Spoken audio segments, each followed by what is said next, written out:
Hello team, welcome to another ATP Geopolitics video with myself, Jonathan M.S. Pearce. Today I'm going to talk to you about political violence. I'm going to be centering on, to begin with, the recent assassination of Melissa Hortman and her husband, the state representative in Minnesota, and the attempted assassination of Hoffman, the state senator, and his wife.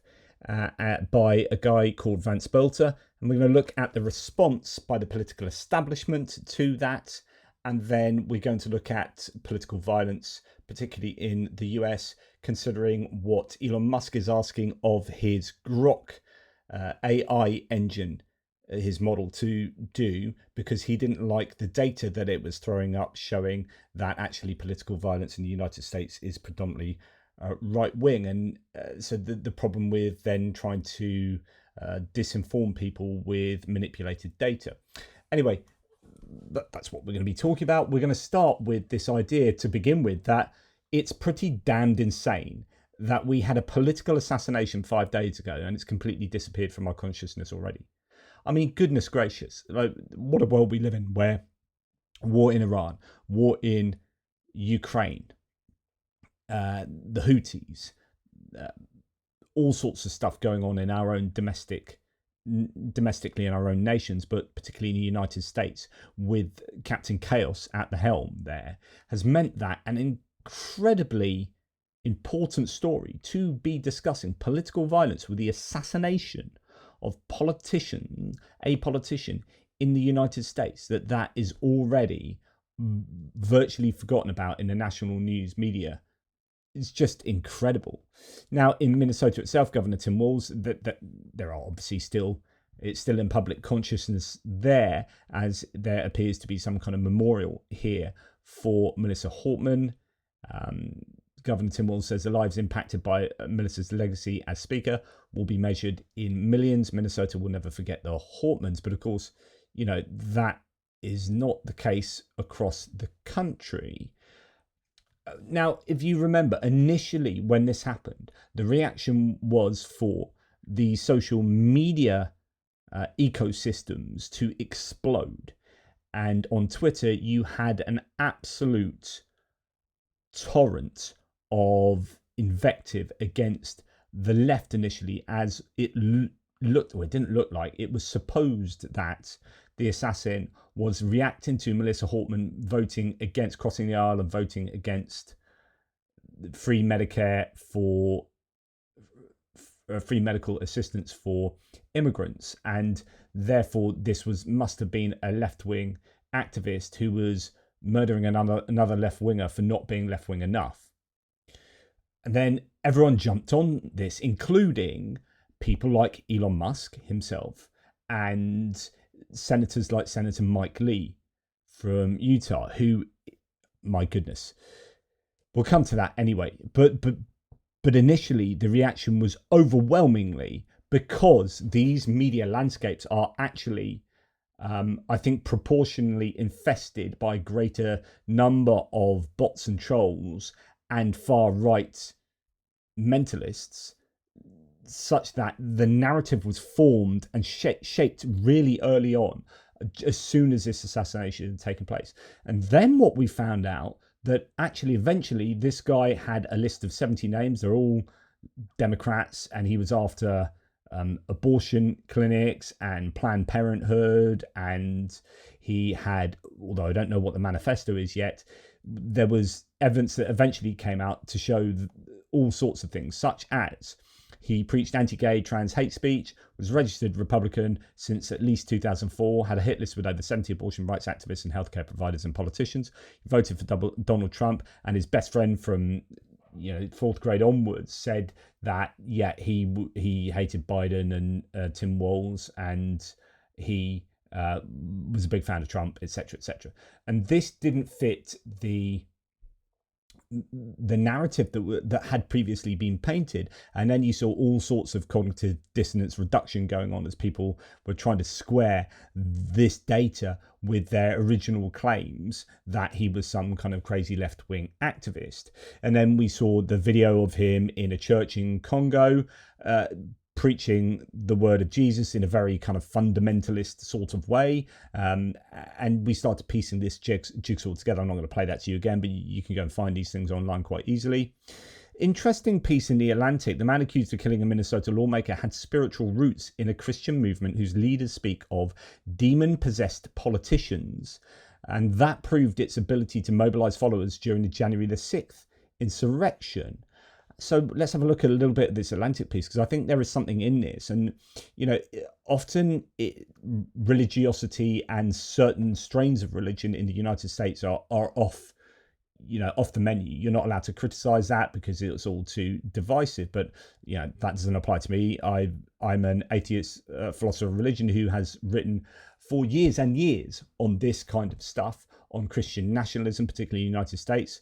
Although none of my writing's online at the moment because the websites that house them have gone down, but all my writings should soon be on my own website that's being constructed, which is annoying because I've written like 4,000 to 5,000 pieces. But anyway, this is something I've concerned myself with an awful lot. So the Minnesota suspect's radical spiritual world. Before Vance Belter was accused of killing a Democratic state lawmaker, he had an active, even grandiose religious life, writes Stephanie McCrummen.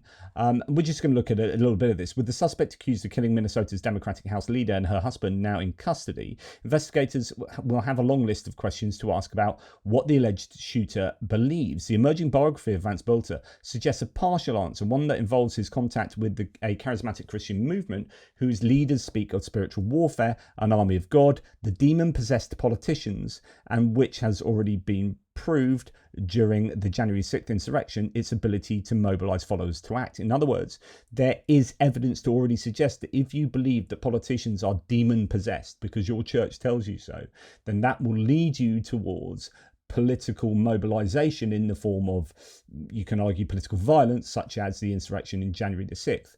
So this kind of rhetoric, this kind of thinking is not good for social cohesion. And Vance Belter had this in spades by looks of it. And this article is fascinating. I'm not going to read it all to you because of time, limits of time, but it talks about where he graduated from, the Christ for the Nations Institute, a Bible college in Dallas, where this kind of thinking, although they kind of denied it and said we're horrified that an alumni has committed this, but actually, it does sort of fit in. Many such NAR leaders have connections to the school. These include Dutch Sheets, a graduate who taught there around the time Belter was a student and who went on to become an influential apostle who used his YouTube platform to mobilize many of the hundreds of thousands of followers at the US Capitol on January the 6th. More recently, Sheets suggested on his podcast that certain unnamed judges, including Supreme Court justices, he said, oppose God and disrespect our word and ways, and he prayed for God to arise and scatter your enemies. Cindy Jacobs, an influential prophet who is an advisor to and frequent lecturer at the school, who also was also in DC on January the 6th, praying for rioters climbing the Capitol steps. So you can see that there is a context, a religious context to many of the people who are involved in, certainly in January the 6th there. And then you've got this guy from that context coming out and murdering and attempting to murder politicians.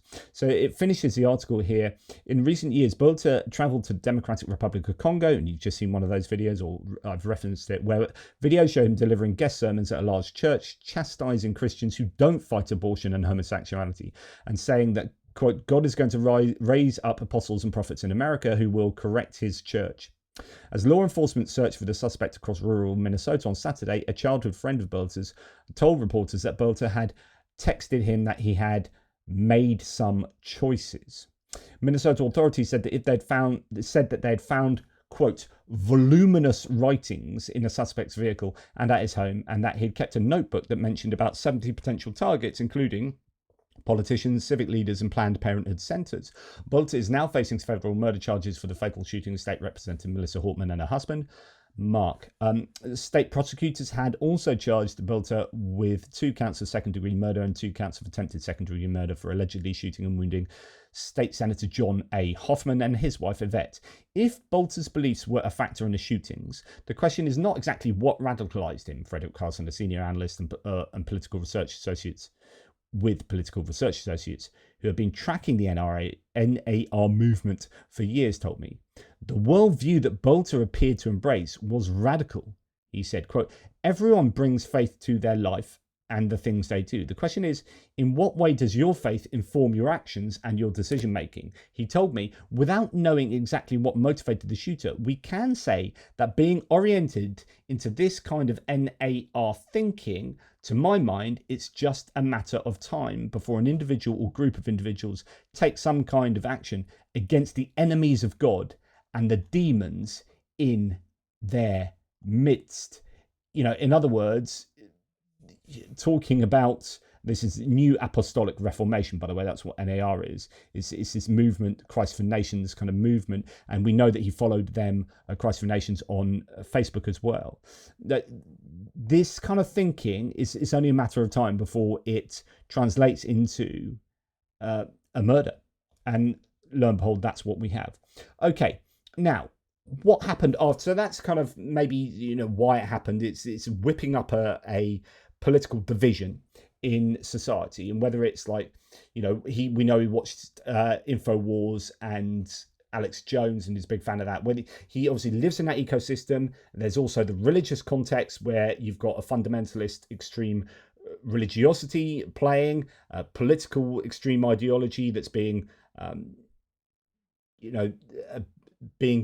gasoline's being thrown onto that fire by these places that he hangs out online, I'm imagining, and so on and so forth. And that then culminates in him going and killing and trying to kill others. Okay. Now, what we should expect there is for the nation to go into a sort of mourning about this. This is horrible. But certainly, at the very least, you should have the president of the country phoning up Tim Walz as governor, who closely knew Melissa Hortman and her husband, and just giving his condolences and saying something strong about political violence. Like, it doesn't matter what side of the aisle this comes from. You need to calm down your nation if this happens. What has happened is that Trump has said nothing. In fact, he has said something. He has insulted Tim Walz. It's absolutely horrific.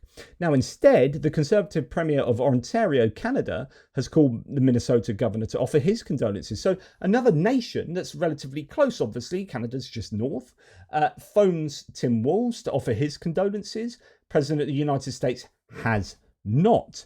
Tim Walz says, my thanks to Premier Doug Ford of Ontario, who called to express his condolences to the Hortman family and the people of Minnesota. In times of tragedy, I'm heartened when people of different views and even different nations can rally together around our shared humanity. So there are conservatives.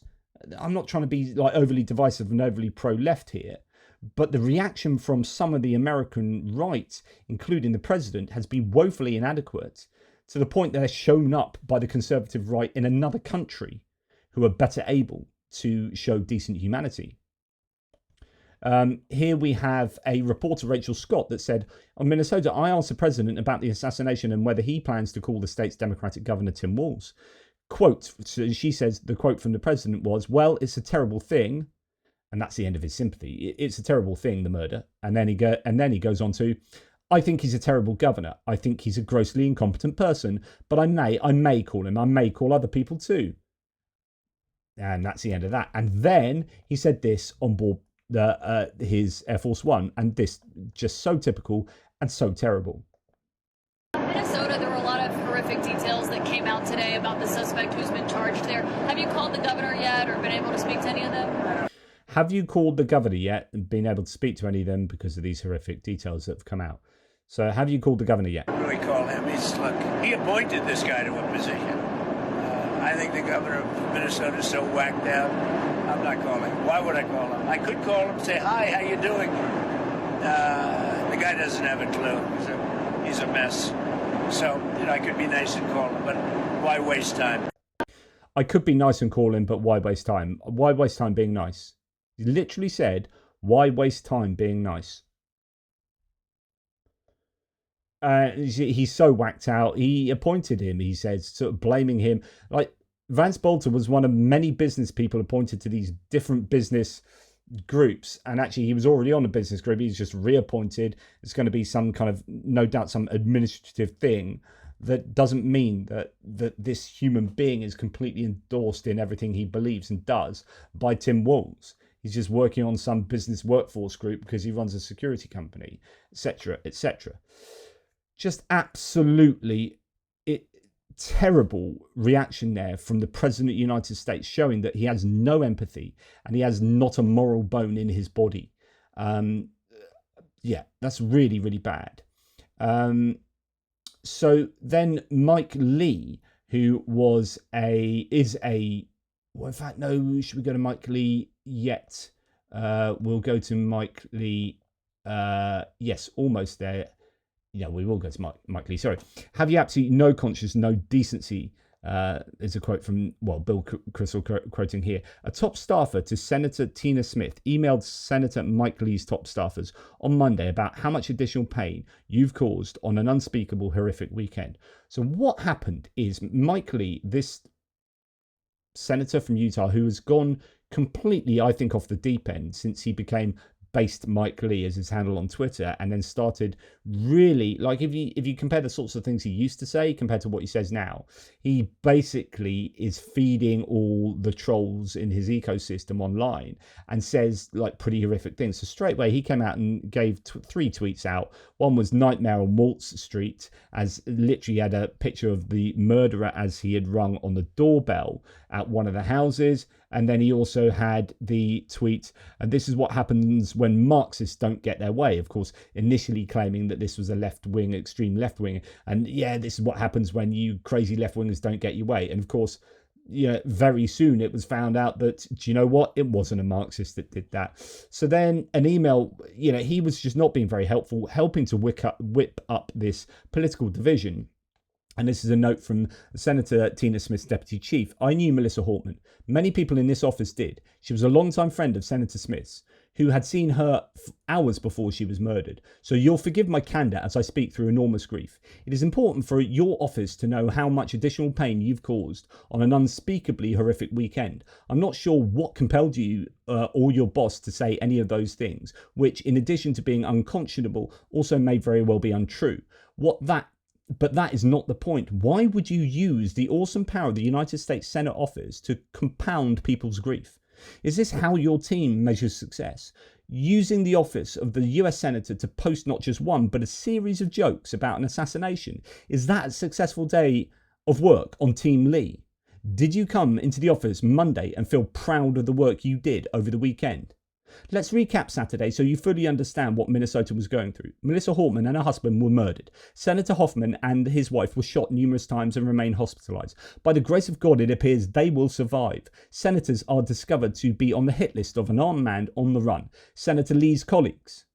And the decision of the office of Senator Mike Lee was not to publicly condemn the violence or to express condolences to her shattered children. It was to intimate that Melissa and Mark somehow deserved this by making jokes. Did you have any consideration for the survivors of her family, for the Hoffmans in hospital, for their families? You exploited the murder of a lifetime public servant and her husband to post some sick burns about Democrats. Did you see this as an excellent opportunity to get likes and retweets? Have you absolutely no conscience, no decency? I pray to God that none of you ever have to go through anything like this. I pray, Senator Lee, that your office begin to see that the people you work with in this building as colleagues and human beings. And I pray to God that if, God forbid, you ever find yourselves having to deal with anything similar, you find yourselves on a receiving end of the kind of grace and compassion that Senator Mike Lee could not muster. Lastly, I suggest you take a few minutes today to read about Melissa Hortman and her husband Mark. They were remarkable people. Here's a story in the Simple Pioneer Press called Melissa Hortman. Once a teenager with a job making burritos, she became a powerful Minnesota lawmaker who trained service dogs. She was a force and a human being, and I beg of you to exercise some restraint on social media as we continue to grieve. Ed Shelby, Office of Senator Tina Smith. Now, that is an extraordinarily well-crafted response.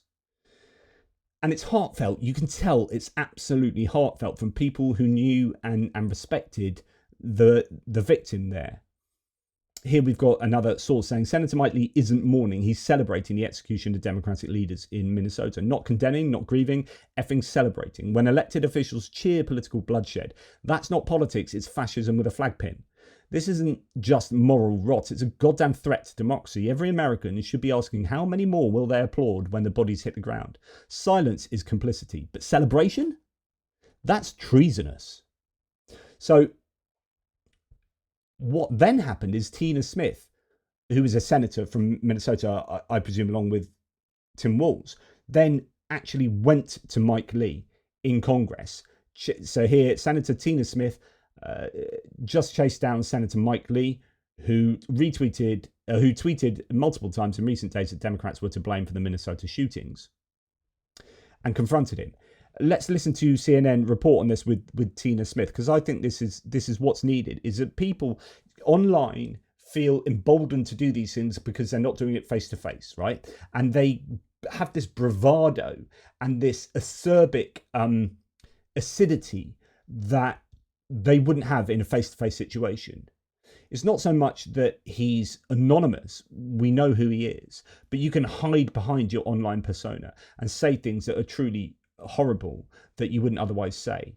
And then when you're confronted by the real people that you are involved in slagging off, actually you end up being a church mouse. Two things. One, he said, quote, "This is what happens when Marxists don't get their way." And then in an apparent reference to the governor, Tim Walz, he wrote, "Nightmare on Wall Street." You were seen talking to Senator Lee on Capitol Hill earlier. What did you say to him? Well, I wanted Senator Lee, who, I mean, honestly, I don't have much, I don't know him well. We have not dealt with each other that much. I wanted him to know about the consequence of his words. And I went to him and I said, you know, your message on social media showed the image of the man who killed my friend, potentially minutes before that happened, and your message was, this is what happens. You need to take responsibility and accountability for what you were saying and doing out there in the social media world. And I wanted him to hear that from me directly, and not to for me to tweet out at him. I think that is important, that he understands, again, the consequence of what the impact that his words have on people who are going through so much pain and trauma. This is not a joke. And he needs to understand over 7 million people dialed into his message on social media. He has a powerful platform. He should not be using it to spread misinformation and to basically make a joke of the murder of people, of public servants. What did he have to say when you confronted him with that? Well, I mean, honestly, I don't think this is a person who's used to being confronted. That's fascinating, because I think that's the case with Donald Trump as well. When you've surrounded yourself by a cabinet that sits there and applauds everything that happens in a cabinet meeting, and you go around the table and everyone's just obsequiously fawning over you in public, then you are generating this culture of not having any pushback. When you have a press office, a White House press corps that is over time being phased out to be replaced by right-wing influencers and, again, fawning media, and that's happening in the Pentagon as well, where the offices of, say, New York Times and Washington Post and whatnot, they're getting moved out, and then Breitbart and Daily Caller and whatever gets moved in. And when, say, Donald Trump is asked a difficult question, he says, "Oh, who are you with? Oh, you with CNN, you're rubbish, blah, blah, blah," and deflects away from having to answer difficult questions. You are generating, and when you only ever go on Fox News, Mike Lee, I'd like to see him appear on CNN or ABC or whatever, but more often they'll just stick to their echo chambers. You are generating a culture where people are just not used to being challenged. They're not used to being challenged in public. And here we have, and it's not the same in the UK. In the UK, we've got a really robust media scape where, BBC Question Time, you get a hard time. BBC Newsnight, you get a really hard time. Journalists absolutely revel in asking really difficult questions all the time, and our politicians are absolutely used to it. We don't just say, "Oh, why are you saying that? Oh, you're a BBC oh, why are you saying, oh, you're Sky News are rubbish, I'm not answering that question." We don't have that. There's this rich vein of holding politicians to account over here, which I just don't see enough in the United States. Even Prime Minister's question time, where there's this across the aisle questioning of each in public every sort of Wednesday, is it, in the House of Commons, where they are giving each other a hard time very publicly. You're just very used to that. And I think it's interesting that Tina Smith here talks about how he just wasn't used to being challenged. I don't think he'd ever felt challenged before like that. And so, you know, he goes in himself. I don't think he's somebody who's used to being challenged, and I think he didn't quite know what to do. I approached him from a position of respect and wanting him to understand what I thought. And he didn't have that much to say. What he needs to do is he needs to apologize. I really think that he should take that post down. To indicate that somehow this was some sort of a Marxist leftist attack that causes violence is completely false. He's spreading that misinformation, and he should correct that.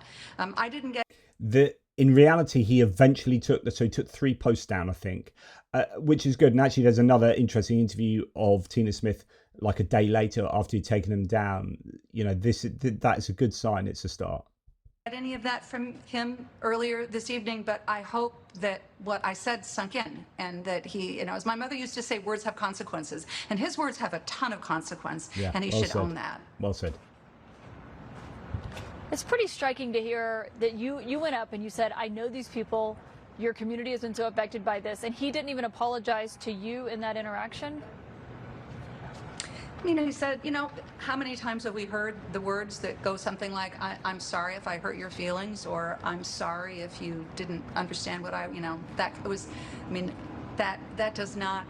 that's not, in my mind, taking accountability or responsibility for your actions. And it's a really important distinction there. So quite often people say, instead of saying, I'm sorry for doing that, I shouldn't have done that type thing, that was my bad, it's like, I'm sorry that you were offended by that.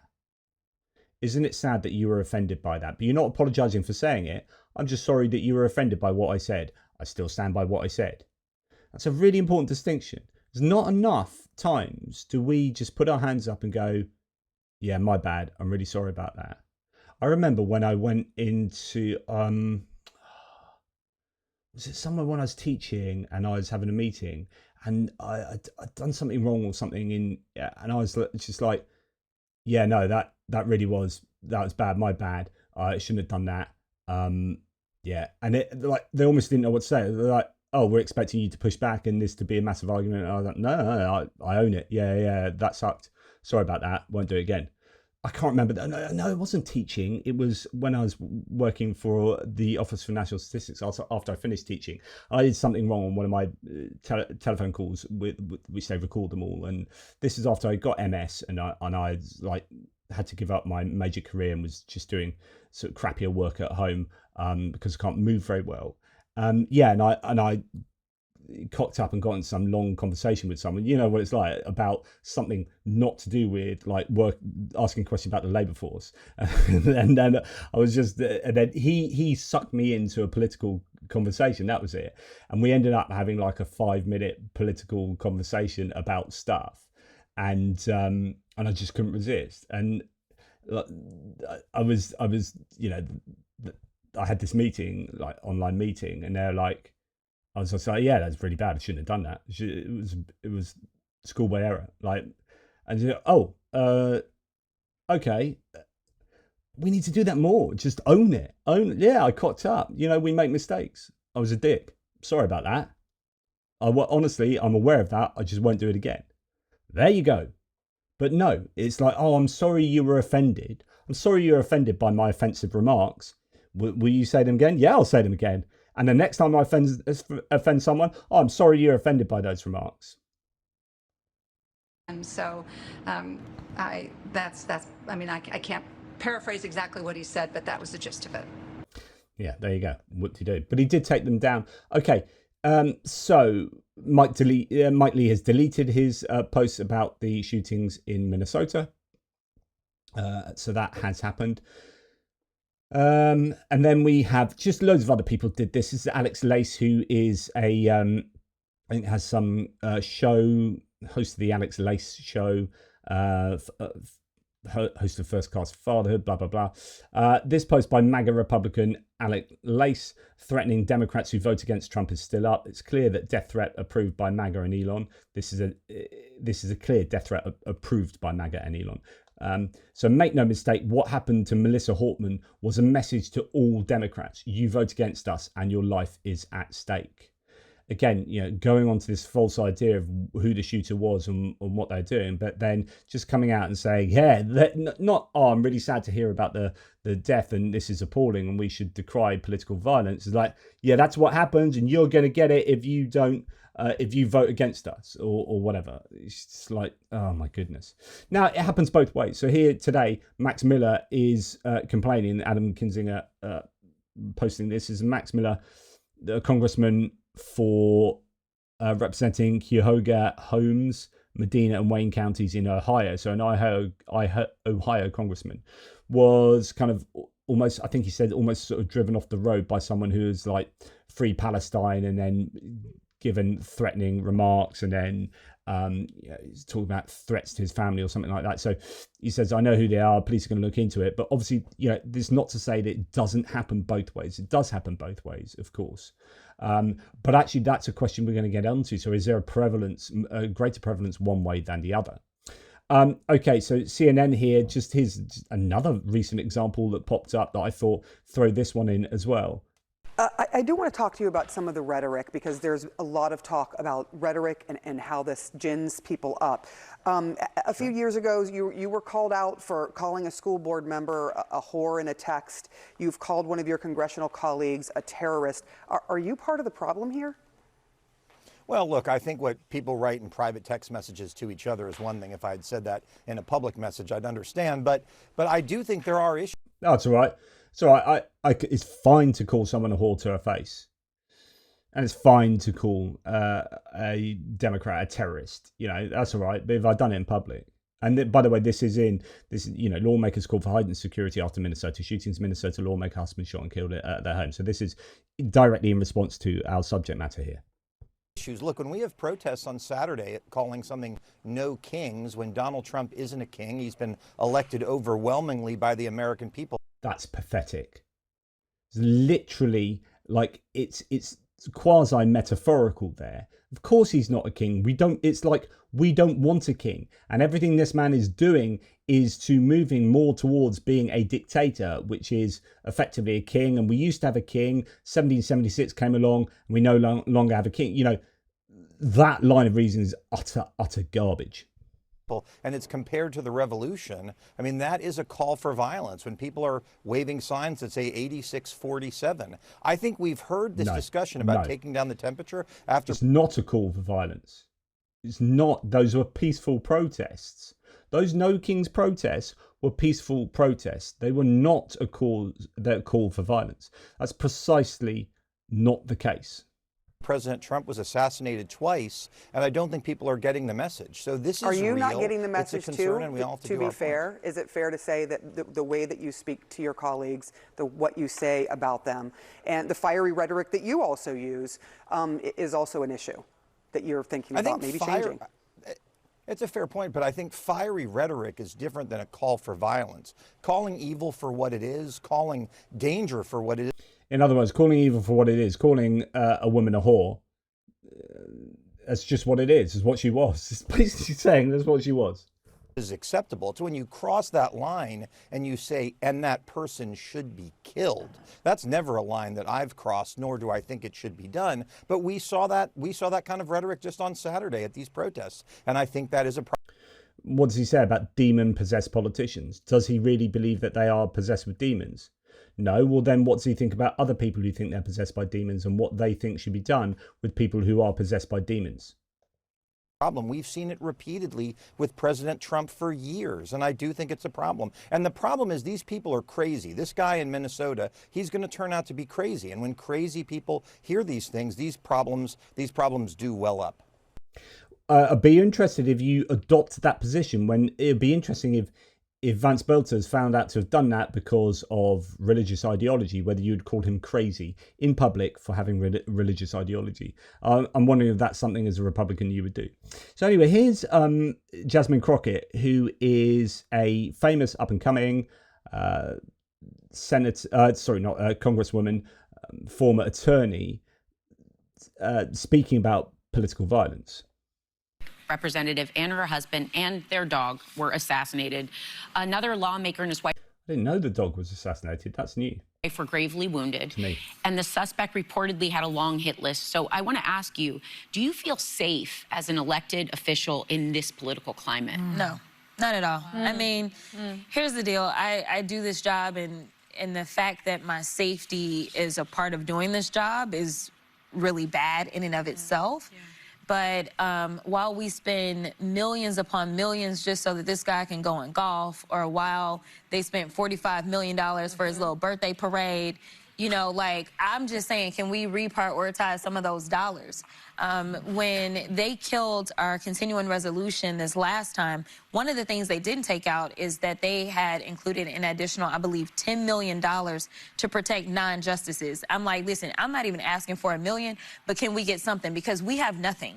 The only people in the House that have protection, you get protection based upon your leadership post. That's it. Those are the only ones. And so when you figure out security, you have to hopefully raise enough money to then be able to pay for security yourself.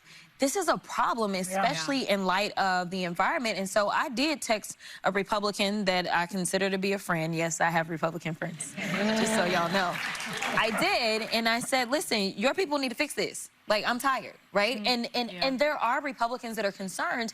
And to be clear, they're not really concerned about the radical leftists that they talk about. They're concerned about MAGA. Because wow.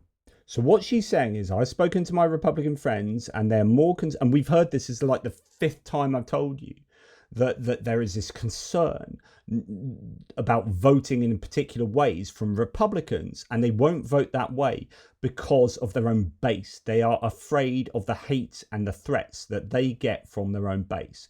This has been communicated by a number of different people.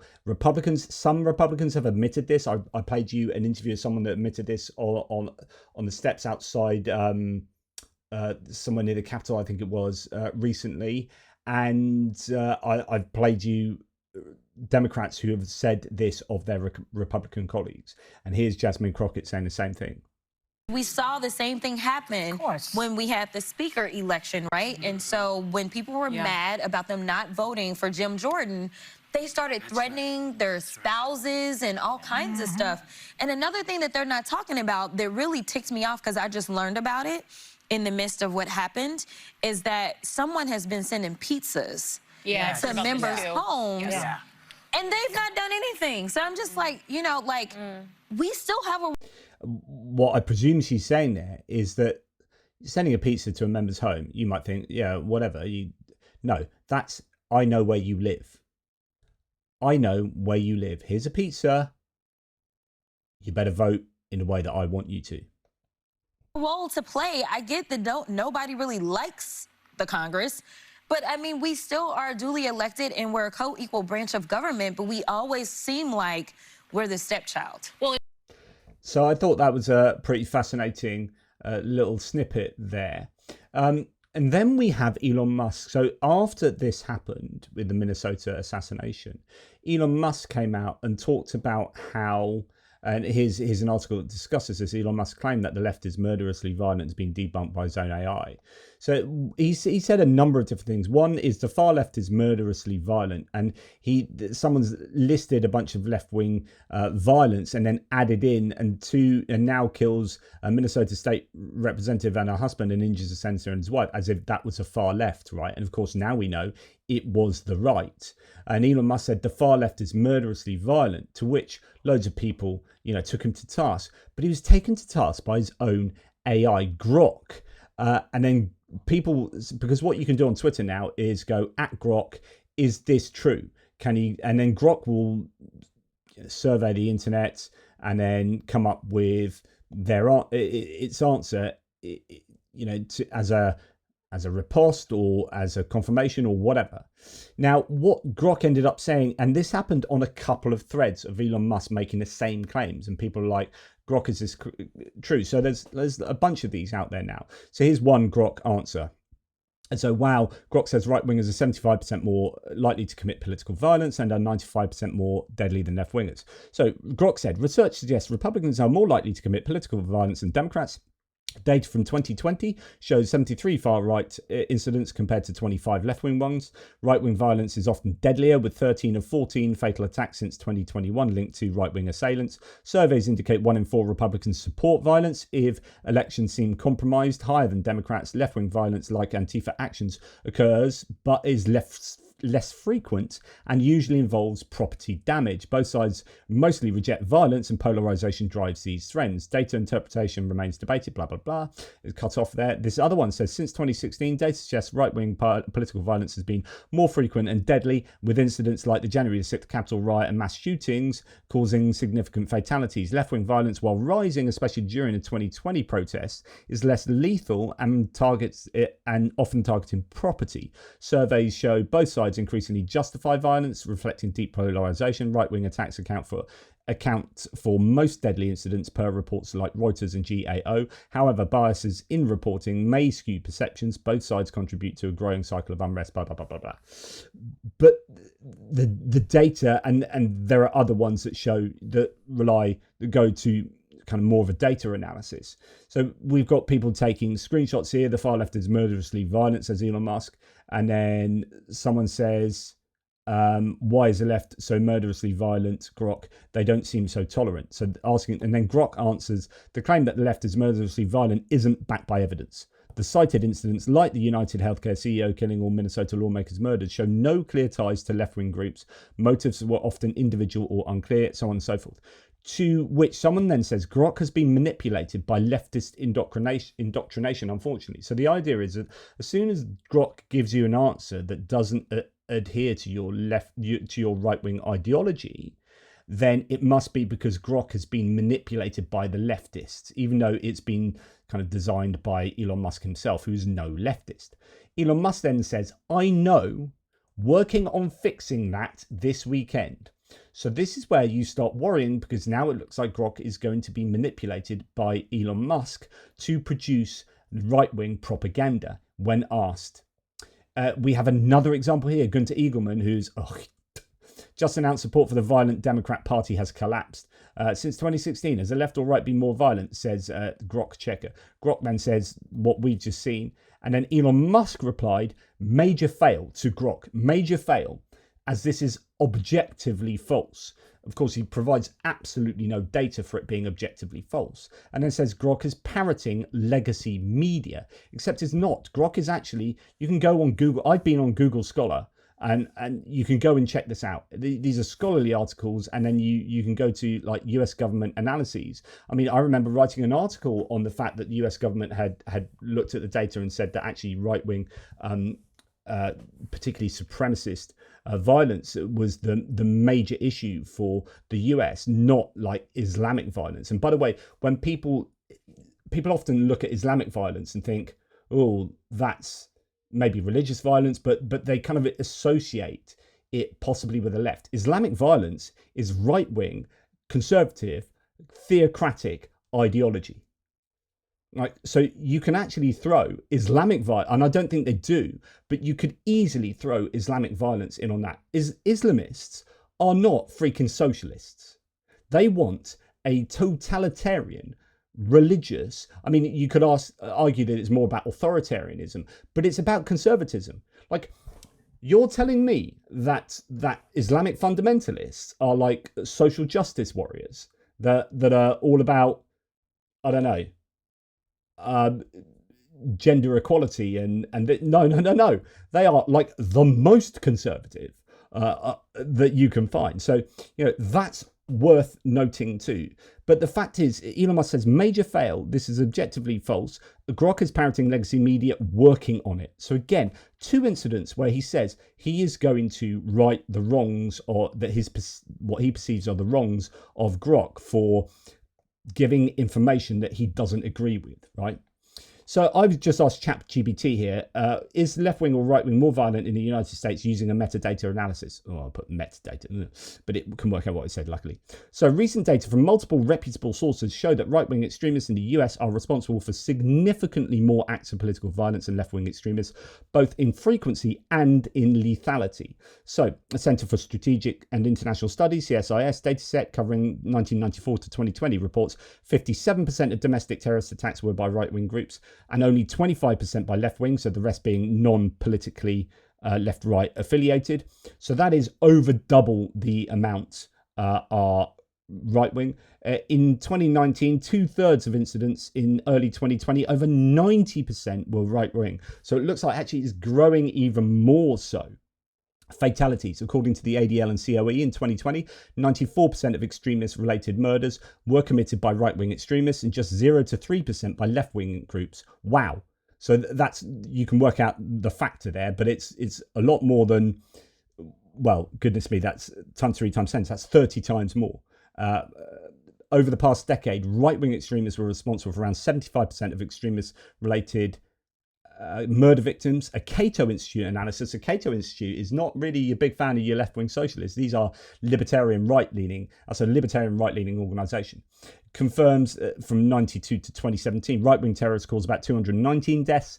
Left-wing terrorists caused 23. So that's nearly a 10 times difference. And then the weapons pattern is different, and the targets are different. So left-wing extremist activity tends to focus more on property damage with fewer lethal outcomes. Right-wing extremists frequently use firearms, explosives, incendiaries, and even vehicle ramming.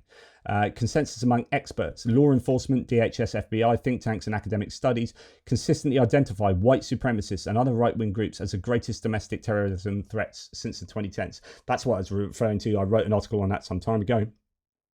So why the disparity? And this is, there's summaries and nuances and whatnot, always nuances. So I'm actually going to go and look at another couple of academic entries here, academic papers. So this is in PNAS. Yeah, so a comparison of political violence by left-wing, right-wing, and Islamist extremists in the United States and the world. So it's interesting, it's separating out Islamists there, it appears. But down here, we've got left-wing versus right-wing extremism.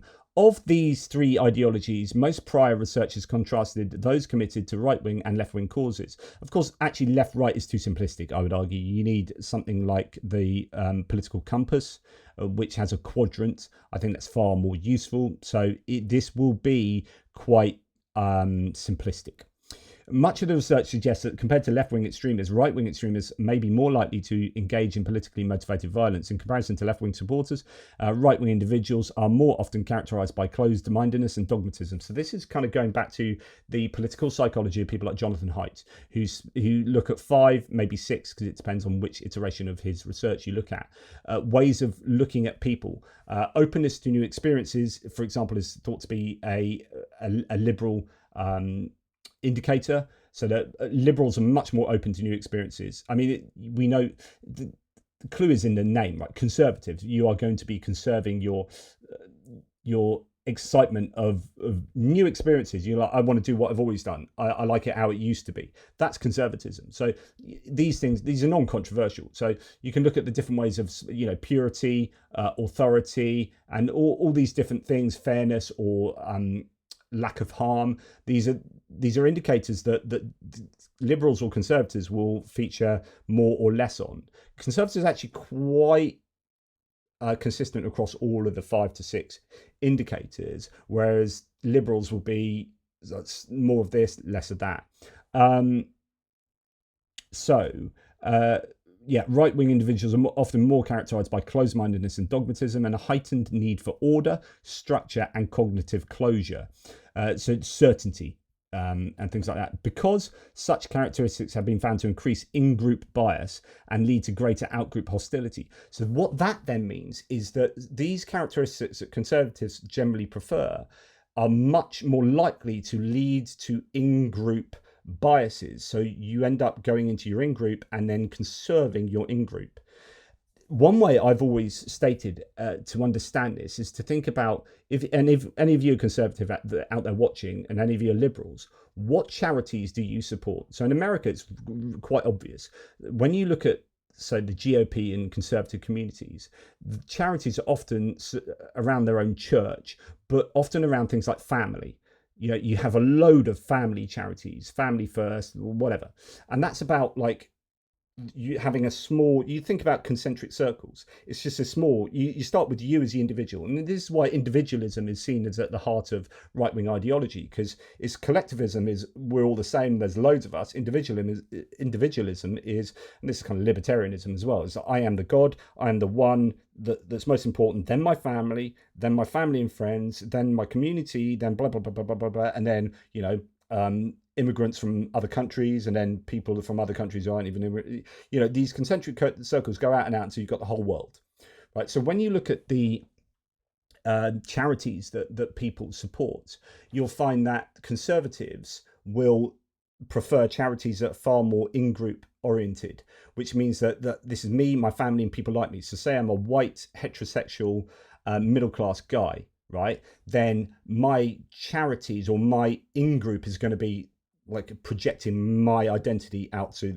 these people. These people are my people, and my people are people just like me, right? And am I going to give money to a charity for refugees? Highly unlikely. This is where I'm focused. Whereas liberals are far more likely, with their kind of openness to new experiences and new ideas and new thinking from out there, the concentric circles kind of go out and out and out. And actually liberals generally have a much larger, you could call it a much larger in-group, as in it includes loads of these other people in wider concentric circles that was just a kind of universal. So you can argue, it's really interesting. I've written essays on articles on this, and also I've done a video on my other channel about religious morality and the data concerning moral behaviors with, say, non-religious people and religious people. And the more religiously fundamental you are, the more in-group you are, and the more you look after your own, and the more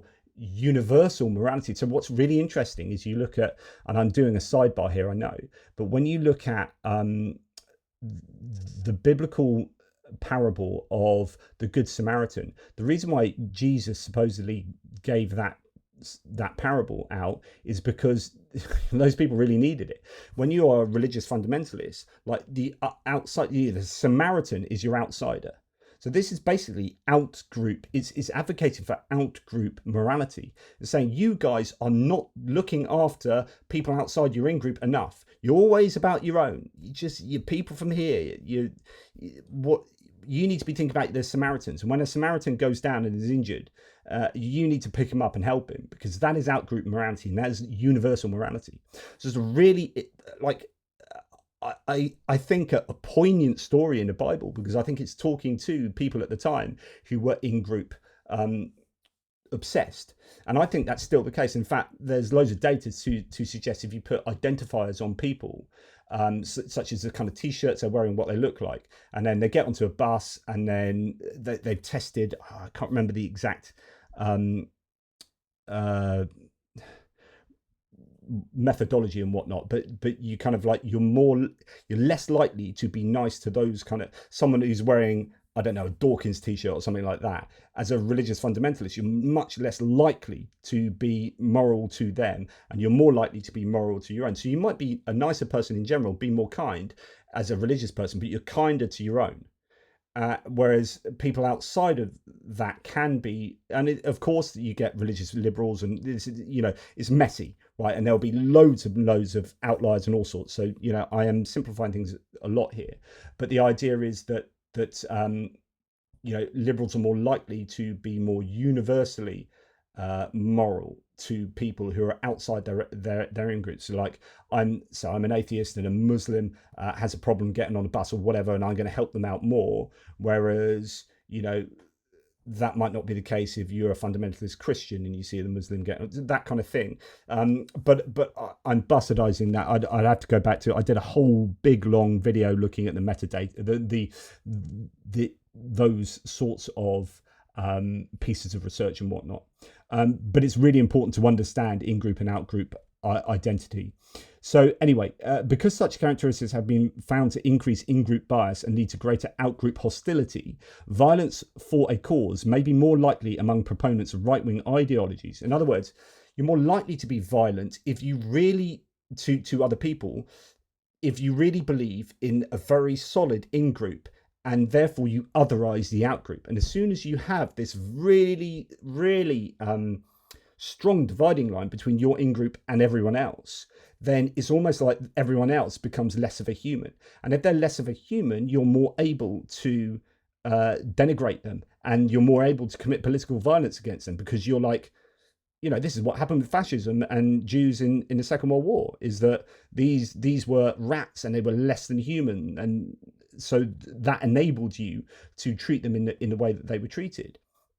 And I think that plays into, so if you believe we're all in this together, and you have a sense that the world is, that's why liberals are much kinder to refugees, essentially.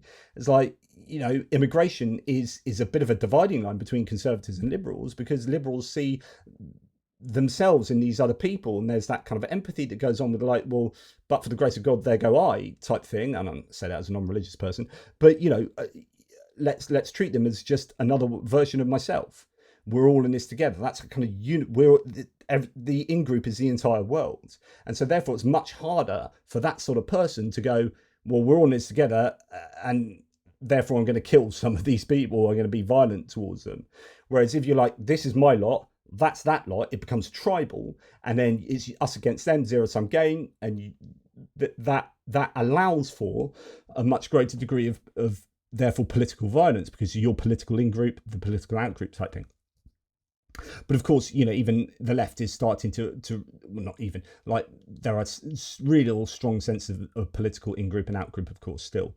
But you get the point. So, okay, violence for a cause may be more likely among proponents of right-wing ideologies. In contrast, in comparison to their right-wing counterparts, left-wing individuals score higher on openness to new experiences, cognitive complexity. Things are nuanced. Like, what do I keep saying? And I'm some kind of liberal lefty, right? But I'm forever saying it's complex. I might be wrong. This is, uncertainty. So the tolerance of uncertainty, that's really interesting. So as a case of one, for me, like, I'm a liberal lefty, and I'm always talking about how things are complex, and we need to be careful and not really jumping in the deep end on that. Look at my position on, say, Iran recently, and like, I'm 55%, but actually I could be easily swung. And I am a little bit all over the place on that at the moment.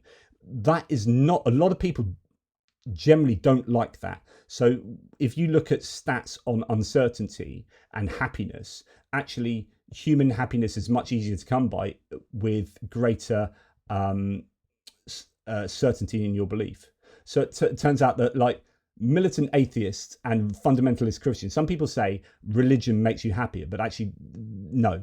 If you look at the data, there's loads of variables involved, and it's often happiness is derived from social networks and communities, and you don't really have non-religious communities, but you do have church communities, and you get the social networking and support, and that's what makes you happy, not the content of religion. It's not like, I believe this about the Bible, therefore I'm happier. It's like all these other things. But the other thing that's interesting is that the certainty of your belief also feeds into senses of happiness. So if you are, the more unsure you are of what you believe, actually that doesn't correlate particularly or have some causal relationship with happiness. And so, like, the more certain, the more sure you are of what you believe, actually that can lead to a greater sense of happiness.